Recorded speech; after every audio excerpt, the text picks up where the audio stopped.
E hoje nós vamos ler Gênesis capítulo 39, continuando a nossa leitura. Vamos orar. Deus, muito obrigado por este novo dia, que é mais uma oportunidade de vivermos novas coisas, de vivermos os teus sonhos, de agradarmos ao Senhor, de acertarmos. Nos ajuda nessa nossa caminhada, que a cada dia mais a tua palavra esteja no nosso coração e a tua vontade seja executada pelo nosso corpo, pela nossa mente, para que nós vivamos de uma forma que agrade ao Senhor. Nos ajuda na leitura da tua palavra, neste momento, em nome de Jesus. Amém. Gênesis capítulo 39, versículo 1. José havia sido levado para o Egito, onde o egípcio Potifar, oficial do faraó e capitão da guarda, comprou dos ismaelitas que o tinham levado para lá. O Senhor estava com José, de modo que este prosperou e passou a morar na casa do seu senhor egípcio. Quando este percebeu que o Senhor estava com ele e que o fazia prosperar em tudo que realizava, agradou-se de José e tornou-o administrador de seus bens. Potifar deixou a seu cuidado a sua casa e lhe confiou tudo o que possuía. O que me chama a atenção é que nessa situação de ser vendido pelos seus irmãos, estar agora numa terra totalmente diferente, e devia ter um monte de minhoca na cabeça dele, puxa vida, fui traído pelos meus irmãos, e meu pai como é que tá? Isso poderia ter trazido uma revolta no coração de José, mas ele decidiu continuar temendo ao Senhor e ter um bom procedimento, e isso foi bem visto por Deus, e a bênção de Deus que estava sobre a vida dele foi vista também por Potifar, que o abençoa também, que deixa ele cuidar das coisas que ele tem. Então Potifar vê que tudo aquilo que José faz era abençoado por Deus e fala, então deixa eu colocar mais coisa na mão dele, porque então as minhas coisas vão ser abençoadas nas mãos de José. Desde que o deixou cuidando de sua casa e de todos os seus bens, o Senhor abençoou a casa do egípcio por causa de José. A bênção do Senhor estava sobre tudo o que Potifar possuía, tanto em casa como no campo. Assim deixou ele aos cuidados de José tudo o que tinha, e não se preocupava com coisa alguma, exceto com a sua própria comida. José era atraente e de boa aparência. E depois de certo tempo, a mulher do seu senhor começou a cobiçá-lo e o convidou. Venha, deite-se comigo.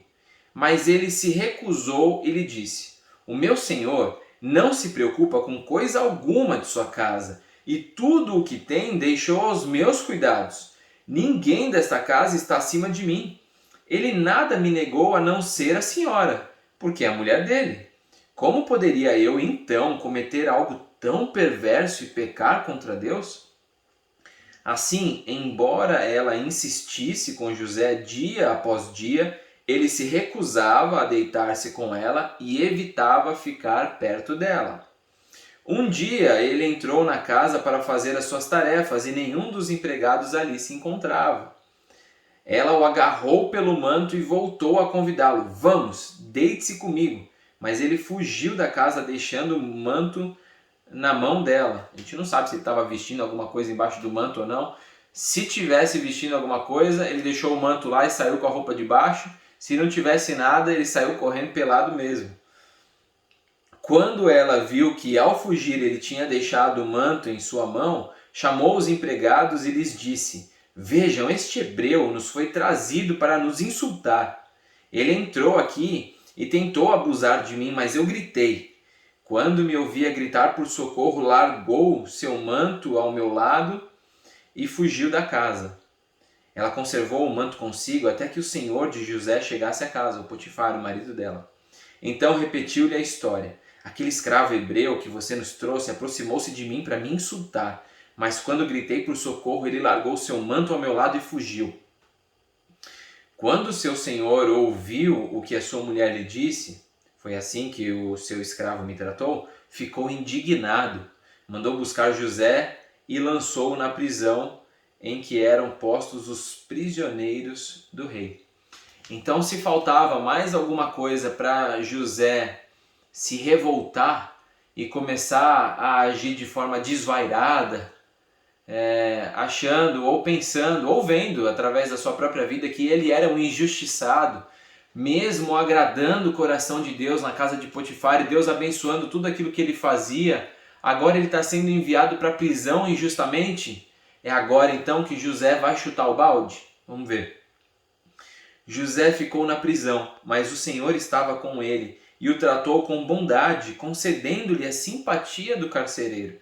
Por isso o carcereiro encarregou José de todos os que estavam na prisão, e ele se tornou responsável por tudo o que lá sucedia. O carcereiro não se preocupava com nada do que estava a cargo de José, porque o Senhor estava com José, ele concedia bom êxito em tudo o que realizava. Mesmo ele sendo vendido por seus irmãos, ele mantém a sua integridade para com Deus. Mesmo ele sendo injustiçado e sendo enviado para a prisão sem ter culpa, ele continua temendo ao Senhor. Tanto na casa do Potifar ele é abençoado por Deus, quanto na prisão. Você, se fosse um carcereiro ou uma carcereira, você iria deixar sob os cuidados de um preso todos os outros presos, sendo que se os presos fugissem, essa culpa viria sobre as suas costas e você sofreria uma pena grave por isso? Olha a confiança que o carcereiro depositou sobre José. Olha a confiança que Deus colocou no coração do carcereiro a respeito de José. Isso é realmente incrível. Mas a reflexão que eu gostaria de trazer hoje é justamente sobre essa atitude de José perante a mulher do Potifar. O que chama atenção é no final do versículo 10, dizendo assim: e evitava ficar perto dela. E no versículo 12 vai dizer: mas ele fugiu da casa deixando o manto na mão dela. Ele não tentou administrar a situação. Ele se negava a fazer isso e evitava ficar perto dela. Por que ele evitava ficar perto dela? Talvez por dois motivos principais. O primeiro é que ele não queria ficar escutando toda hora aqueles convites. Então ele ficava longe dela para que viessem menos convites. E a segunda coisa é porque ele entendia a sua humanidade e ele sabia que hora ou outra ele poderia cair.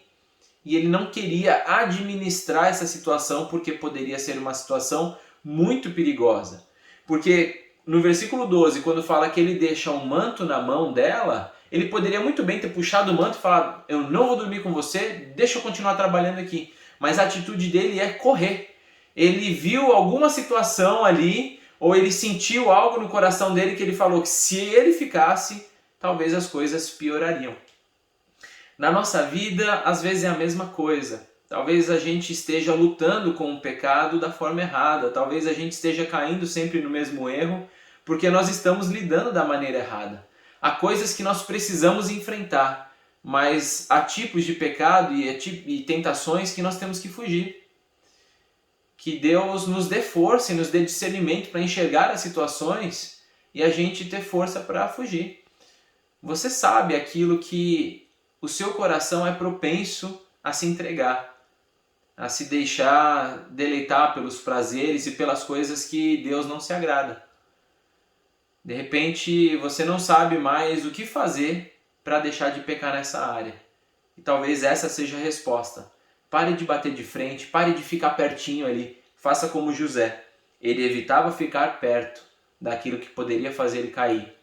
E quando ele se viu numa situação desesperadora, ele não quis administrar, ele resolveu fugir.